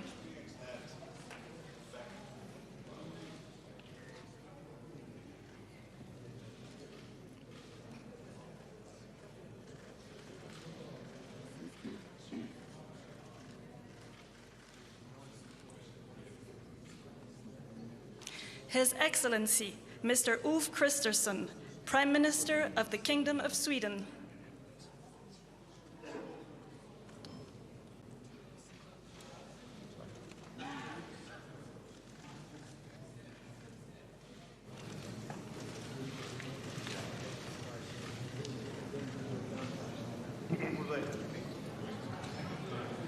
His Excellency, Mr. Kyriakos Mitsotakis, Prime Minister of the Hellenic Republic.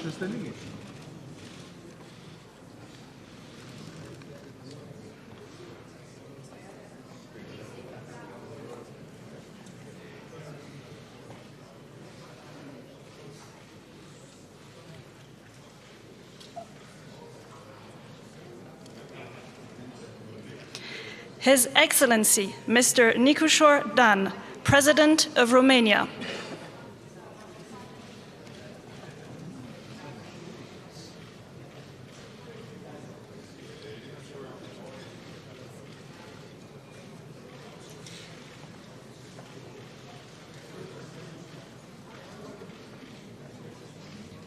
His Excellency, Mr. Karol Nawrocki, President of the Republic of Poland.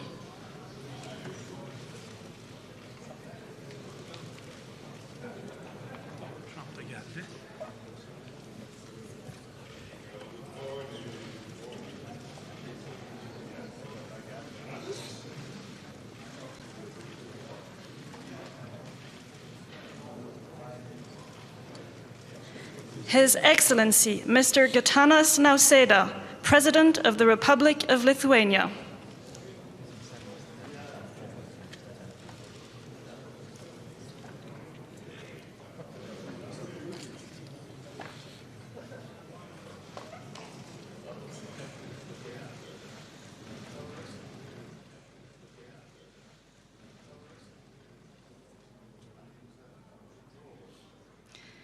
His Excellency, Mr. Kristen Michal, Prime Minister of the Republic of Estonia.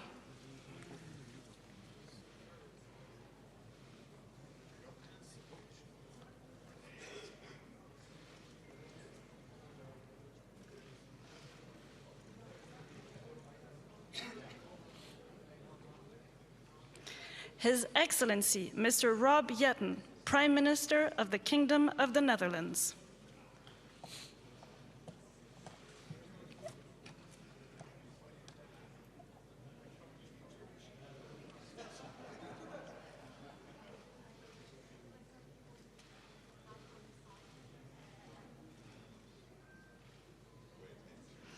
The Right Honourable Mark Carney, Prime Minister of Canada.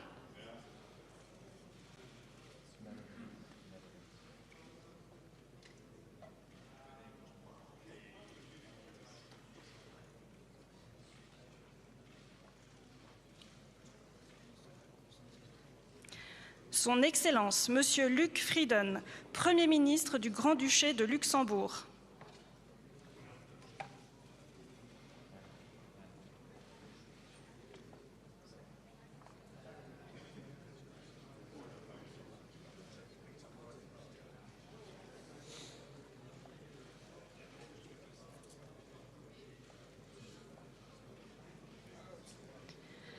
Her Excellency, Ms. Kristrún Frostadóttir, Prime Minister of the Republic of Iceland.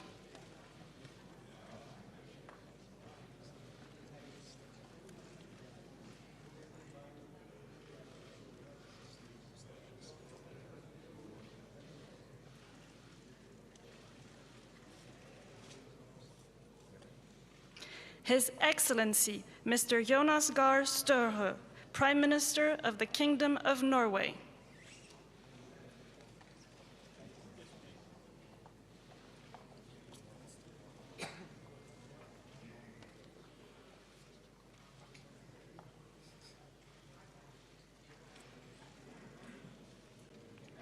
His Excellency, Mr. Miloko Spajic, Prime Minister of Montenegro.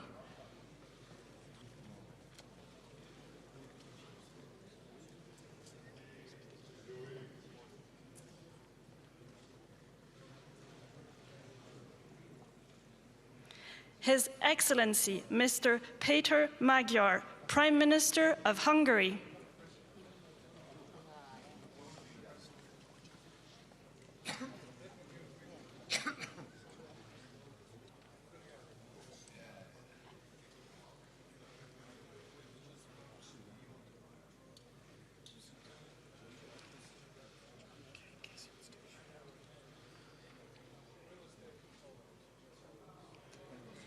His Excellency, Mr. Rumen Radev, Prime Minister of the Republic of Bulgaria.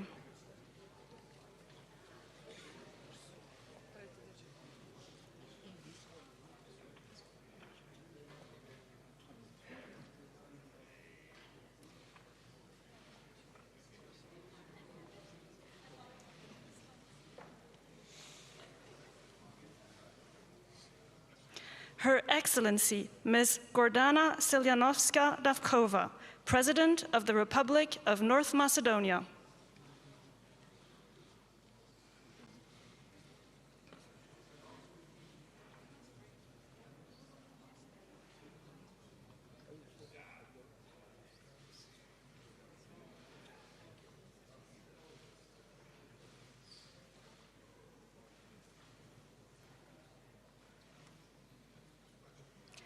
His Excellency, Mr. Zoran Milanovic, President of the Republic of Croatia.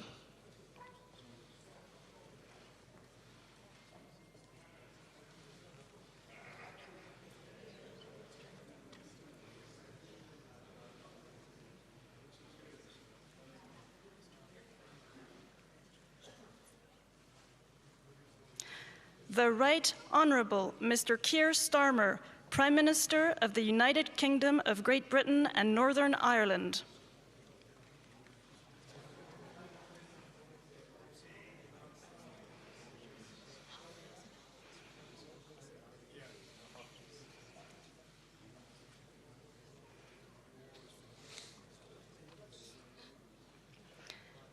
His Excellency, Mr. Bart de Wever, Prime Minister of the Kingdom of Belgium.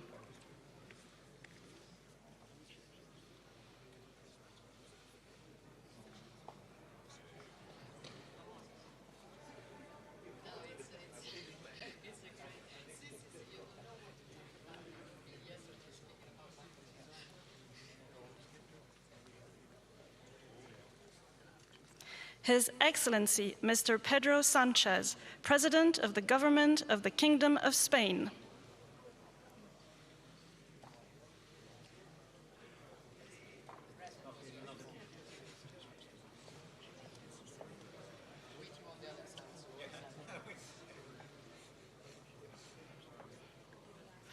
His Excellency Mr. Edgars Rinkēvičs, President of the Republic of Latvia.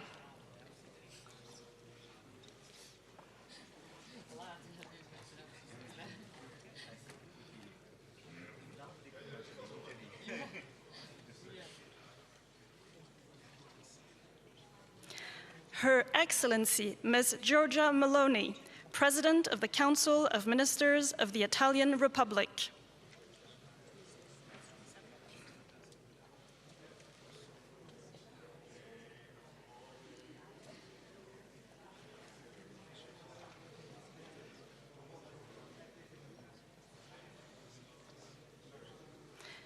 His Excellency Mr. Friedrich Merz, Chancellor of the Federal Republic of Germany.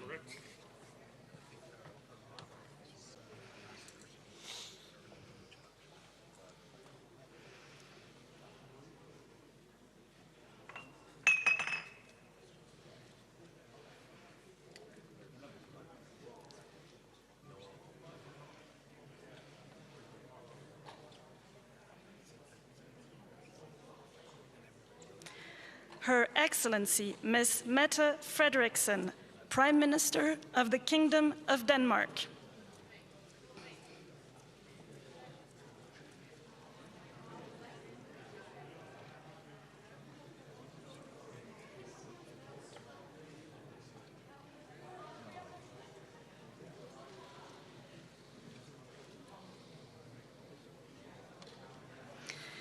His Excellency Mr. Alexander Stubb, President of the Republic of Finland.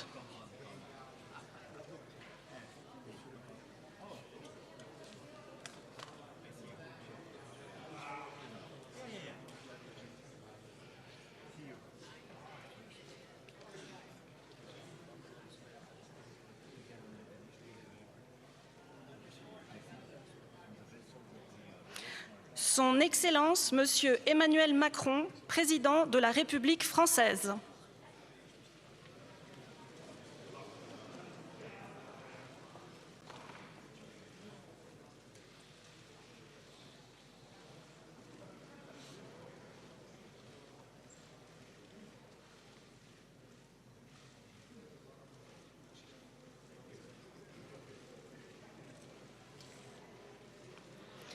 The Honorable Donald Trump, President of the United States of America.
Biz geliyoruz abi.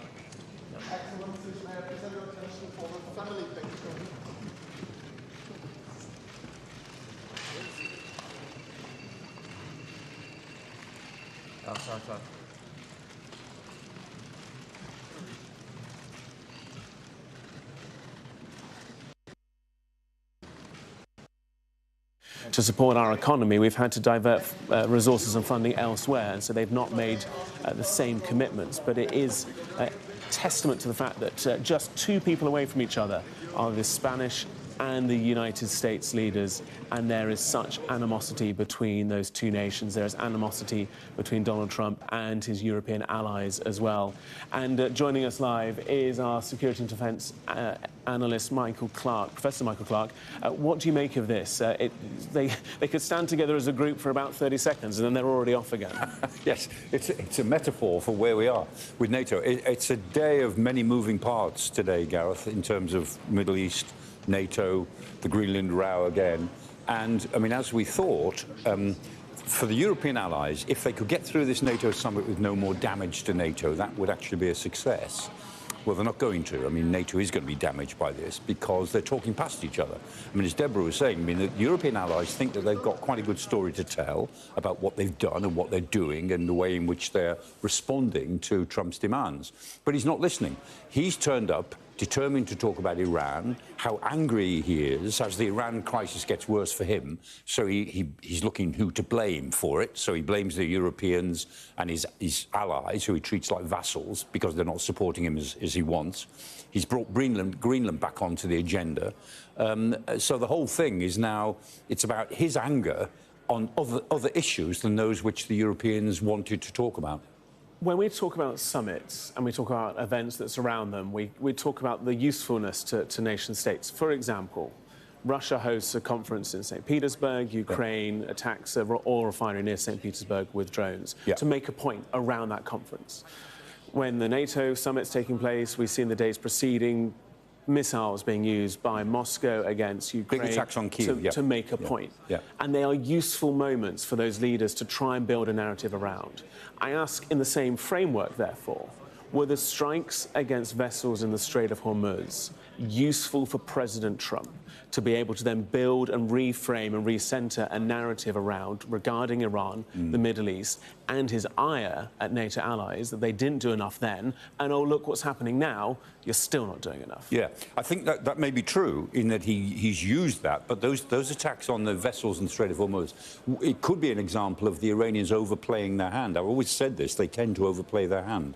And what they're doing, the reason that they attacked those three vessels, which was a Qatari gas tanker and a Saudi oil tanker, and then the third ship hasn't been specified, just minor damage. But all three ships were hit. and they were taking the Omani route, the southern route in the Strait of Hormuz, which is the one the Americans say you should take. The Iranians say, no, no, the straits are open, but you've got to take our route, which is the northern route. So the northern route is the one round Larak Island. Now, the Iranians, you know, they've been trying to dissuade tankers from taking the southern route, and this time they opened fire on them, which again was a foolish thing to do because it has this effect on Donald Trump.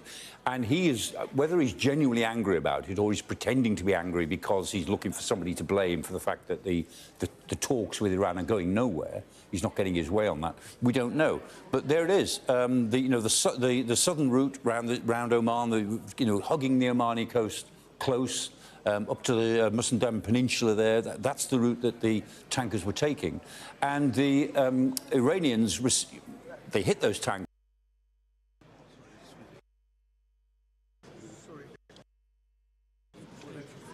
Where the nuclear reactor is, the civilian nuclear.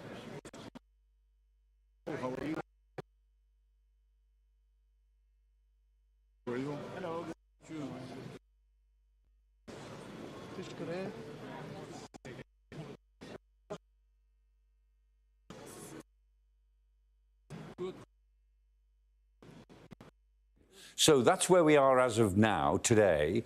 We'll see how the Americans respond militarily. But Trump, as Adam Parsons was saying, has thrown a hand grenade into it all by saying, well, the ceasefire is over. I'm not sure about that. I mean, he says these things. But it's very hard to imagine the Americans going back to some sort of all-out bombing campaign because it didn't do them any good before. And it actually, the Iranians have showed they can live with it. And if they went with an all-out bombing campaign, I'm certain the Iranians would respond by attacking all of the Gulf states again, and the world economy would take a hit, and the oil price would go crazy, and we're that much nearer to the midterm elections in the United States. So it's very hard to see America going back to an all-out military confrontation, whatever Donald Trump says. And I suspect that the CENTCOM, Central Command, Brad Cooper at Central Command, I think he will be thinking in terms of what's the next stage in terms of the ladder of escalation. What do we do next to try to get the initiative back against the Iranians? That's obviously amusing you, there, live scenes. Yeah, that is amusing me. The scene just there of Mark Carney and President Trump stood next to each other. Talking quite amicably. Trump signals to the photographer that the photographs have been taken. Carney's not ready. The photographer walks off and he gets called back by President Trump. They no, take the picture. And, you know, those moments are important. Those little snippets are important. We try and glean as much as we can. It's like kind of scraping bits of diplomacy off off the bottom of the barrel and figuring out what and there's Eddie Rama wearing white trainers. Yes, indeed. He's come in a slightly more laid-back affair, certainly on making a point. They're all formally dressed except him. And then there's this throng. So you've got Mark Carney talking to Trump. You've then got Erdogan, who's the host. You've then got Starmer, who's just in the background. He's actually now turned around and is talking to someone else. But there is this effort to be within eye line, to do what Zelensky has done well at times. These are all known as brush pasts. When people are saying, you know, can we have a meeting with the president? They say, no, we haven't got time. We'll manage a brush past. And so they orchestrate it so that there's a couple of minutes of walking past each other. I think these are relatively spontaneous, but sometimes these are described as brush pasts, and a leader from a lesser country can get some photo opportunities out of this. So it looks as if you're talking with the US president in a very determined way when actually you've brushed past for, 40 or 50 seconds.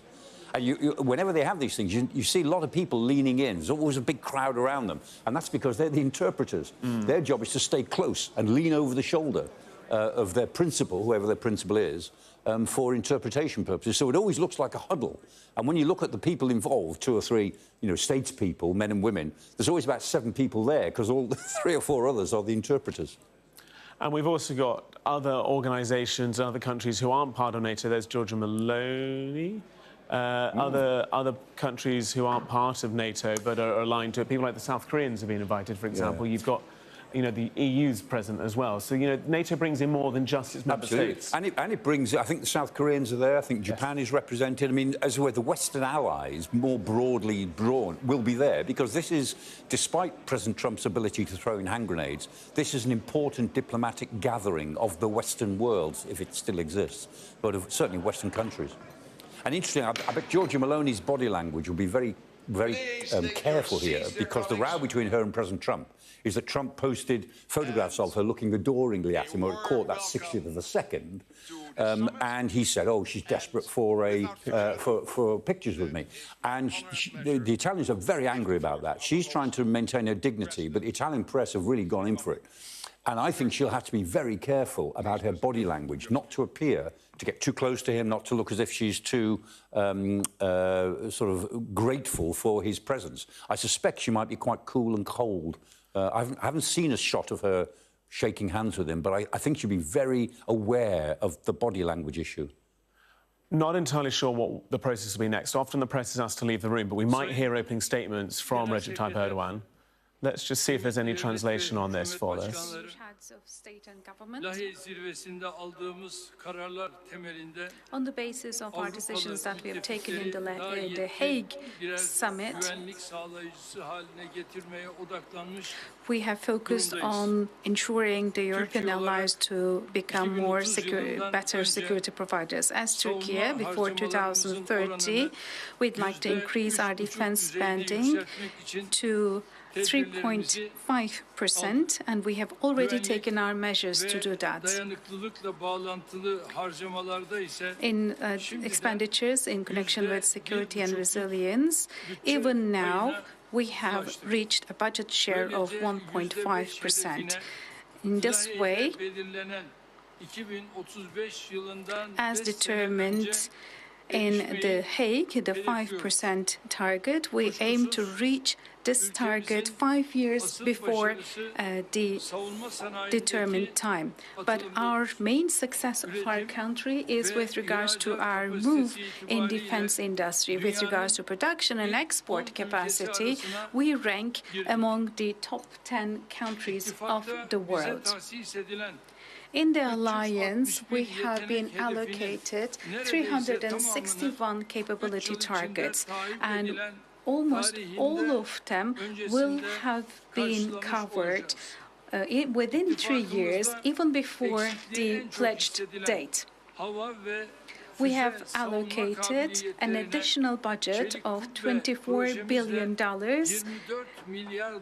to air and missile defense capabilities, whose lackness is most felt in our alliance through our Steel Dome project. As a country that has the largest army in Europe, we are in an effort to provide our capabilities to the service of the alliance at every stage that is needed. In Kosovo, in Black Sea, in the Baltic area, and in other geographies, we are leading among the allies that contribute to the operations, missions, and exercises of the alliance.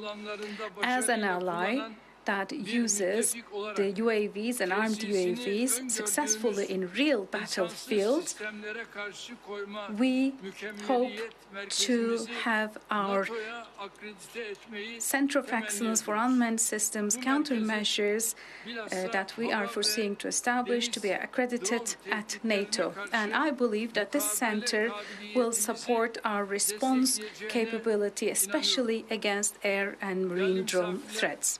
Distinguished guests, I would like to especially attract attention to the following two issues so that we can reach the NATO 3.0 target as soon as possible. First of all, starting with the defense industry, lifting of restrictions among allies in defense cooperation, starting with the defense industry. And I very much welcome the fact that this message was emphasized by both industry and government officials at the Defense Industry Forum. Secondly, as European allies, while taking on more responsibilities in the defense of the continent, we need to refrain from taking decisions and making actions that may weaken the integrity of the alliance and transatlantic relationships. And here I would like to especially address our allies that are members of the European Union.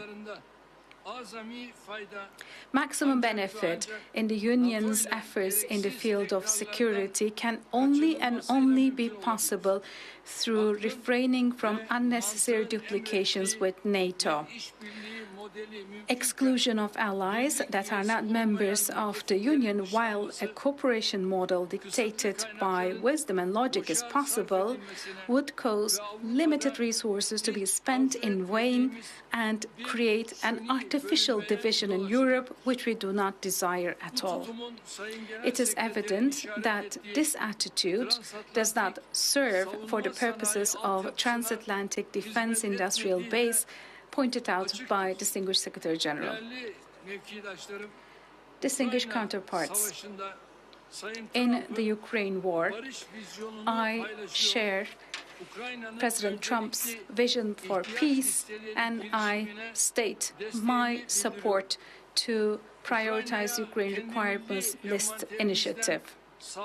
In addition to our military support that we're providing to Ukraine from our own national inventory, we will continue our contribution within the scope of the Pearl Initiative. While supporting Ukraine, we are also benefiting from our communication channels to direct Russia towards peace. I very much appreciate the resolute stance demonstrated by my friend, Mr. Trump, in ensuring that the Iranian crisis entered into a trajectory of settlement despite attempts for sabotage. In addition to our diplomatic efforts, we are ready to provide required contribution to clear the Strait of Hormuz from mines. And on this occasion, I would like to express our thanks for the support provided by the NATO elements against missiles targeting Turkey, starting with the United States of America and Spain, and also to Germany and Italy, who have deployed additional air defense batteries. I would like to indicate that it is very important that our partners under Istanbul Cooperation Initiative, whose solidarity that I believe is a must, and it's very important that they are here today with us. And I once again emphasize that the key for lasting peace in the Middle East is a two-state solution. And I would like to indicate that we all have a duty to ensure peace, and especially Gaza and Lebanon. And finally, I would like to remind you once again that we need to be in full solidarity in fighting against all forms and manifestations of terrorism, and I wish the Ankara summit to lead to auspicious results, and I'd like to thank all who have contributed in the preparations for the summit. Thank you. And I want, and indeed, whilst the press is leaving, I want to thank you for what you did with hosting this event. It is really huge, to quote somebody at this table. Huge and big. And we do realize what the impact is on Ankara. Because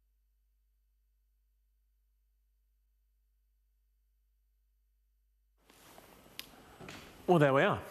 That was the end of that.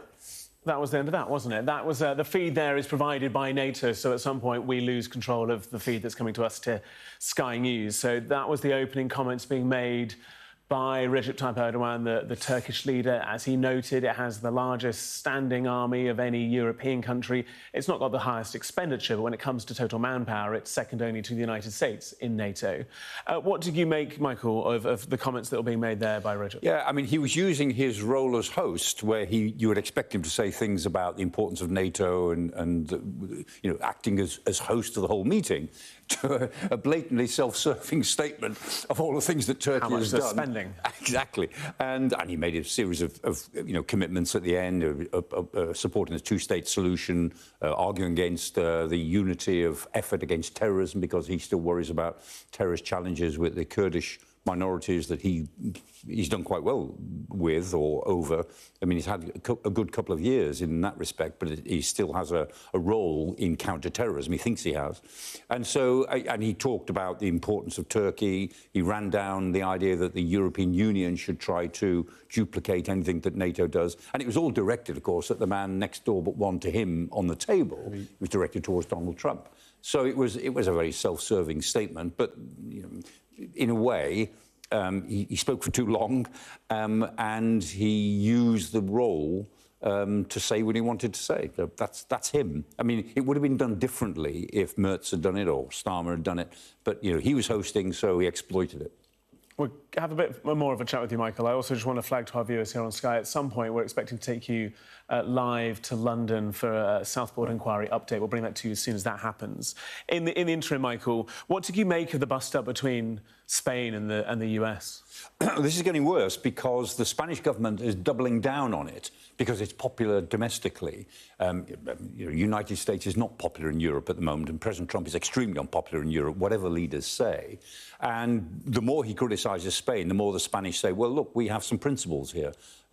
But having said that, they're not a particularly engaged NATO member at the moment. They're in the Iberian Peninsula. They don't feel the effects of the Ukraine war as much as those of us in Northern Europe do. And they've certainly got into some difficulties with Donald Trump. The Spanish problem over the Iran war was the use of their bases, that the US had sent out aircraft on the 28th of February and just assumed they would land at Spanish bases, and the Spanish refused them permission because they said, what's this all about? It doesn't look very legal to us. You can't land at our bases. And that infuriated the president. But, I mean, they could have asked for permission at least a few hours before their aircraft took off. So that was how the row in particular developed over the Iran war. But it's a spat which will go on for a long time. And President Trump has talked about all sorts of retaliation against Spain, because what he does is he argues he'll retaliate with tariffs. He can't really retaliate within the concept of NATO without hurting everybody else in NATO. That's a very blunt instrument. But what he then says is, well, we'll impose tariffs on Spanish goods. They haven't yet, but he's threatening to. And at the end of this summit, depending on how angry he is when he leaves the summit, there may be a series of announcements of all the things he's going to do to, you know, create some vengeance on those who are not supporting him. The Spanish also had frustrated their European neighbours, had they not? Because they do have an anti-missile battery which could have been supplied to Ukraine, and Spain, to all its point about being in the Iberian Peninsula and feeling more insulated, was reticent to do so. They have Patriot batteries. They have at least one, maybe two Patriot batteries, and they were asked would they send them, and they said no, they won't. And I think there's a degree of scepticism in Spain that they get drawn into what could escalate towards a much more general European war. And we all know that the Ukraine war has the potential, I don't think it's a huge potential, but it's a potential to become a more generalised war in Europe. And the Spanish feel, sitting on the Iberian Peninsula, as well as Portugal, that doesn't need to involve them. So they're nervous at being as assertive, say, as Britain, France, Germany are, in thinking that what happens in Ukraine is fundamentally important to the rest of Europe, and that we've got to stand up to Russia rather than, as it were, go along with the idea that the Russians can keep on, take a neighbour and then threaten everybody else. You mentioned the Russians there. What will they have been scribbling down as they've been watching all of this? Oh, they'll love this. I mean, everything that's happened so far in this summit is to their advantage. So NATO is completely introspective. So here's NATO having rows within itself over expenditure, over Greenland, over attitudes to Iran. They'll love all this. Michael, we'll leave it there. Let's take you live to central London. Sir Adrian Fulford beginning the second phase of the Southport Inc.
Nee, ik zei, waarom Good morning, Prime Minister, Your Excellency. Welcome. Thank you.